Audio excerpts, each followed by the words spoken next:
Hi everyone, welcome to my channel. Today I am super excited to share with you insights from this book I read a couple of months ago called Garden Within by Dr. Anita Phillips.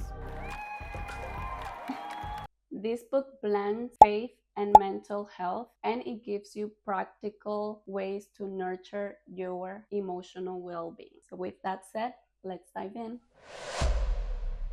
The Garden Within, it's a very powerful guide that will help us understand the importance of tending our inner garden, meaning our mind and our body. Dr. Anita Phillips is a renowned therapist and minister, and she uses biblical wisdom to show us how to cultivate peace and emotional health. Before I tell you about the things that you are going to encounter in this book, I'm going to tell you a little bit about my experience. When I first came across this book, I thought it was just going to be something that would, help me understand myself better. But I never thought how powerful it could be. Let me tell you guys, to be honest, when I read this book, I went into this really weird spiritual battle to the point where I couldn't sleep. I would have sleep paralysis every single night.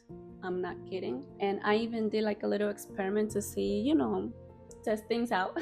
And I put the book down for like 2-3 days, and those 2-3 days I would sleep a lot better than when I was reading the book, because I would read the book, I would put it into practice, I would like really dig in myself. And if you're like me, that you have a very sensitive spirit, this is something that you should truly know. I wish somebody would have told me this before I read this book so that I would, prepare myself better for it. But it's why I am doing this video for you guys. This book truly opened my eyes to a lot of things that were going on inside of me and how they were affecting me emotionally, which brings me to my first point: understanding your emotional garden. When she says garden, she means our body. It is super important to know how we're feeling emotionally. Just like a garden needs regular maintenance to be watered, our emotions require constant attention. We can see in Proverbs 4:23, it says, above all else, guard your hearts, for everything you do flows from it. So how can we be conscious of our emotions, and how can we put this into practice? The first thing you need to do is to check yourself constantly and ask yourself, how am I feeling today? How is this emotion making me act, not just in the decisions that I'm making, but also towards other people? How is it making me act towards myself? You can also do some journaling, to let all your emotions out. And if you are like me and you do not like sometimes what you are feeling, get on your knees and pray. That's first thing you gotta do. Because when you do, you put all those negative feelings and thoughts into God's hand. And that brings me to point number 2, which is weeding out negativity. It is essential that we cast out all the negative thoughts that comes in our minds. Just like weeds choke out the healthy plants, all the negative thoughts hinder our spiritual and emotional health. In 2 Corinthians 10:5, God instructs us to take captive every thought to make it obedient to Christ. We need to actively manage our thoughts. So how do we do this? For example, what I like to do is take a little journal and just write all the negativity. And what I like to do next is I like to read it and just dig into, how was I feeling when I wrote this? And what basically we all have to do is replace it with the truth. But Emily, how do we replace that with the truth? Well, let me tell you. There's this book called the Bible. That is your truth, my friend. If you are, for example, going through a situation like me, I've been struggling a lot with growing professionally, getting my career started, and I've been consumed with all these negative thoughts of unworthiness, of maybe I didn't try hard enough, my self-esteem has decreased. And what I learned to do is replace each and all those negative thoughts with a Bible verse. And the verse that I would replace that with would be Philippians 4:13, which says, I can do all things through Christ who gives me strength. You do it with every negative thought, a verse from the Bible that speaks truth, because at the end of the day, the Bible It's the book that would guide us closer to God. And little by little, as you do this, you would realize that you are cultivating peace, which is my third point. Well, not my third point, it's Dr. Anita's third point of this book.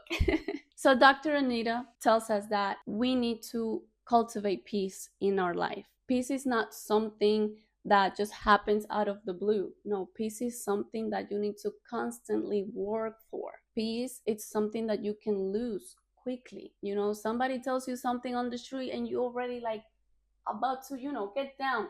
No, you need to be able to control and keep that peace. Isaiah 26:3 says, "You will keep in perfect peace those whose minds are steadfast because they trust you." Trusting in God is key to experiencing peace. I know this is not something that is easy for many of us to do. I know for me it's extremely hard sometimes, but I reached a point where I let nobody take my peace and my joy. And how do I do this? Is to pray and worship. Those are essential. But also, you can do it through meditation. If you're a musician, you play your instruments, you can sing. Whatever way to, let out all that negativity is what you have to do. We need to be able to disconnect from all those negative thoughts first by praying to God, telling Him, you are more powerful than I. I feel like I can't do this, but I know that you can take this from me. You have to make conscious efforts to let go of your worry and trust God with your concerns and your life in general. Another easy way to do this is by being in community, which is the fourth point of this book, the power of community. Dr. Anita Phillips highlights how important community is in our lives. We were made relational creatures. We cannot be alone. I've also struggled with this. I've always been somewhat of an introvert, and sometimes it's hard for me to connect with people in general. And, when I moved from New York to Spain, I've also struggled to find a group that would empower me. Because let me tell you, not everybody around you can empower you.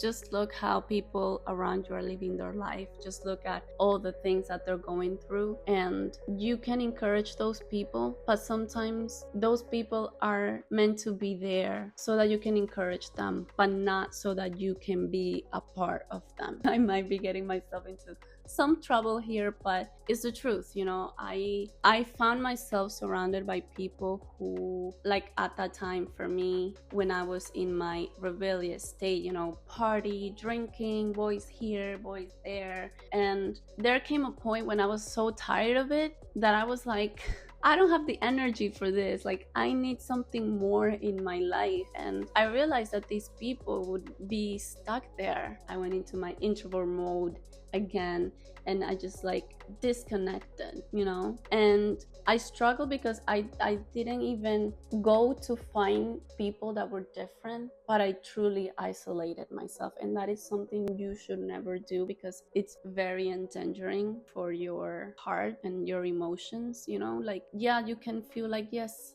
I am better off alone. That is the biggest lie you can ever believe, because you are not better off alone.